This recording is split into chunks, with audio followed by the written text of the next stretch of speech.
Então vamos dar continuidade ao nosso estudo do Evangelho de João. E nós vamos ler hoje do versículo 20 até o 29. E vamos para o nosso versículo 20.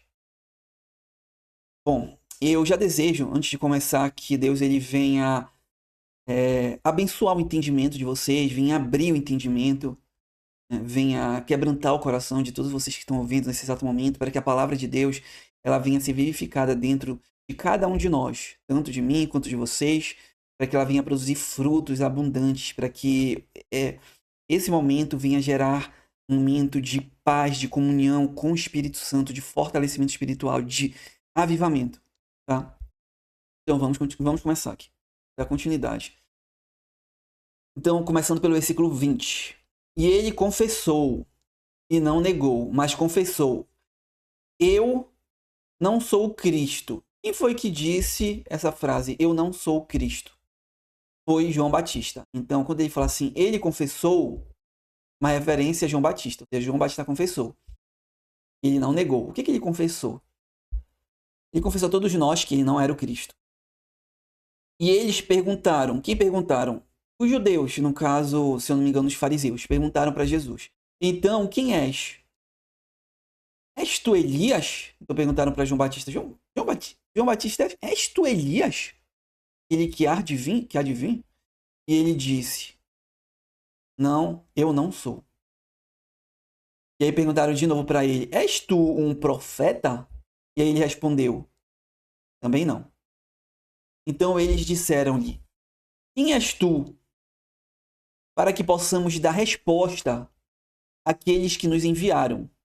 O que tu dizes de ti mesmo? E aí o que João Batista ele responde? Ele diz assim: eu sou a voz do que clama no deserto. Nós sabemos que em outros evangelhos eles deixam claro que João Batista ele foi um homem que ele viveu, né? Ele morava no deserto e ele se alimentava de mel e gafanhoto.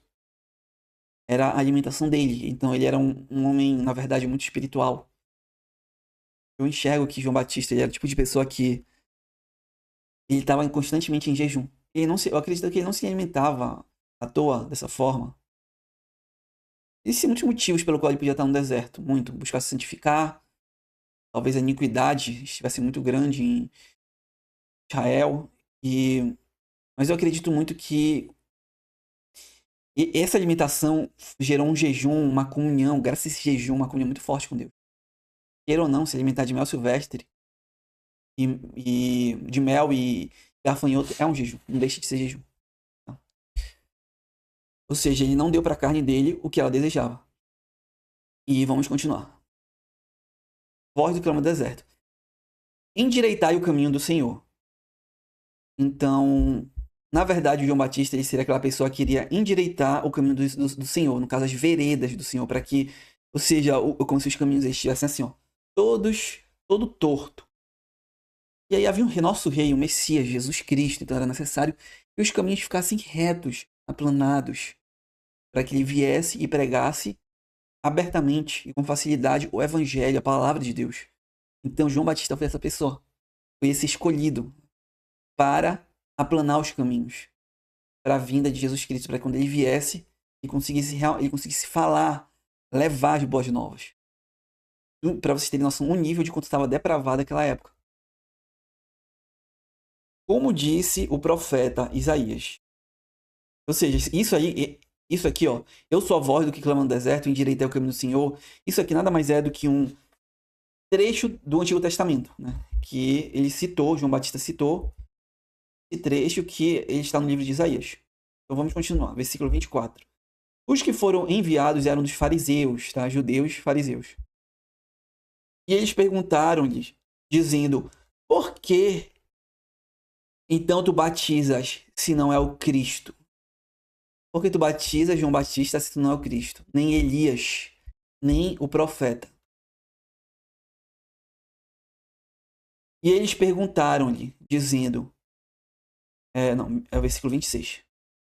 João lhes respondeu, dizendo: eu batizo com água, mas está entre vós, ou seja, o máximo que João Batista, por que ele quis dizer o máximo que eu posso fazer? O máximo que eu posso fazer é batizar vocês com água. Ou seja, levar vocês lá para o Rio Jordão e mergulhar vocês. Ou seja, eu estou preparando vocês para o arrependimento, para que vocês venham, digamos, receber Jesus Cristo, receber o Espírito de Deus. Então, o que acontece? Ele disse, eu só posso batizar vocês com água. Os pastores de hoje das igrejas só podem batizar vocês com água. Só com água. Mas está entre vós a quem vós não conheceis, que é Jesus Cristo. Este é aquele que vem após mim. Tá? Então, olha aqui, eu vou voltar aqui. Mas está entre vós a quem vós não conheceis, que é Jesus. Ou seja, João Batista só pode batizar com água. Mas o único que pode nos batizar com o Espírito Santo e nos selar é Jesus Cristo. Tá bom? Ou seja, Deus pode usar pastores, pode usar homens de Deus para que outras pessoas venham ser seladas e batizadas. Como nós vimos isso durante o Novo Testamento, em Atos. A gente vai ver casos de pessoas que Jesus batizou, foi Jesus, não Paulo não batizou ninguém, Pedro não batizou ninguém com o Espírito Santo. Pode ter batizado na água, mas no Espírito Santo só Jesus Cristo batiza, tá bom? Então vamos dar continuidade aqui no versículo 27. Este é aquele que vem após mim, que é antes de mim. Então aqui ele fala, este é aquele que vem após mim. Então Jesus Cristo, ele vem após João Batista. Então João Batista morreu, foi decapitado, e Jesus seguiu no ministério. Então veio primeiro João Batista e depois Jesus. Que é antes de mim. Cujos calçados eu não sou digno de desatar as correias. Isso é uma referência simplesmente a Jesus Cristo. Então vamos para o versículo 28. Essas coisas aconteceram em Betabara. Acho que é uma coisa assim. Não sei muito bem soletrar, mas não interessa. Vamos para a essência da palavra de Deus. Além do Jordão, onde João batizava. Versículo 29. No dia seguinte, João vê Jesus vindo até ele e diz: João, ele vê quem? Jesus Cristo vindo até ele. Vindo até João. Então Jesus Cristo, imagina assim, né? Jesus vindo até João. Enquanto João batizava as pessoas, ia batizando e batizando as pessoas, ele de repente ele olha e vê Jesus vindo em direção a ele. E o que ele diz? Ele solta essa frase, que é uma das frases mais conhecidas de toda a Bíblia, se não a mais conhecida. Eis o Cordeiro de Deus, que carrega o pecado do mundo. Então o que ele chama? Ele chama Jesus de quê? Ele chama Jesus de o Cordeiro de Deus. Por que João Batista chama Jesus Cristo de um Cordeiro? De um Cordeiro de Deus. Por que Jesus é o Cordeiro de Deus? Porque lá na época, voltando lá para o Antigo Testamento, lá na época de Moisés, aquele que abriu o Mar Vermelho, lá naquela época, o que aconteceu? Teve uma das pragas que Deus ele falou que iria passar, um espírito, que era o espírito da morte, ia passar sobre todas as casas, e somente as casas que tivessem marcadas com sangue de um cordeiro morto, que foi imolado, que foi morto, somente essas casas, aquele espírito da morte, ele não conseguiria entrar. Ou seja, aquele sangue, ele representa o selo. Ou seja, quem tem aquele sangue, o sangue de Jesus Cristo, dentro de si, essa pessoa foi selada. Ou seja, essas casas, aquele sangue, na verdade, representa o selo. Ou seja, no meu, vocês não tocam. Aqueles que são aqueles que são de Deus, Satanás não toca. É isso que Deus quer dizer. Eu sou ciumento e eu guardo os meus. Eu permito que passem por tentações, por provações, mas eu os guardo, eles são meus. Tá? Então, esse sangue, na verdade, que foi passado na porta, representa o sangue que Jesus Cristo derramou na cruz. E representa o sangue que nos lava. Tá? Sem esse sangue era impossível o Espírito Santo entrar dentro de nós que não somos judeus. Eu não sou judeu. A maioria das pessoas que estão me ouvindo agora não são judeus. Mas para que nós pudéssemos receber, nós não judeus pudéssemos receber o Espírito Santo, é necessário que esse sangue ele viesse e nos lavasse. Ele nos lavasse, limpasse o nosso corpo, para que nós pudéssemos receber Deus dentro de nós. Tá bom? Então, esse cordeiro lá da época de Moisés, que eu acabei de falar, ele representa Jesus. Jesus é o cordeiro, esse cordeiro que nos limpa, nos lava de todo tipo de pecado, tá bom? Então, o que mais ele diz a respeito de Jesus? É o cordeiro de Deus que carrega o pecado do mundo, tá bom? Então, no corpo de Jesus Cristo, Jesus carregou nossos pecados no corpo dele. O que ele quis dizer é que ele removeu os pecados das pessoas que viessem a crer nele. Tá? Ou seja, a vitória ou seja, a vitória ela já aconteceu. Jesus já morreu, Jesus venceu.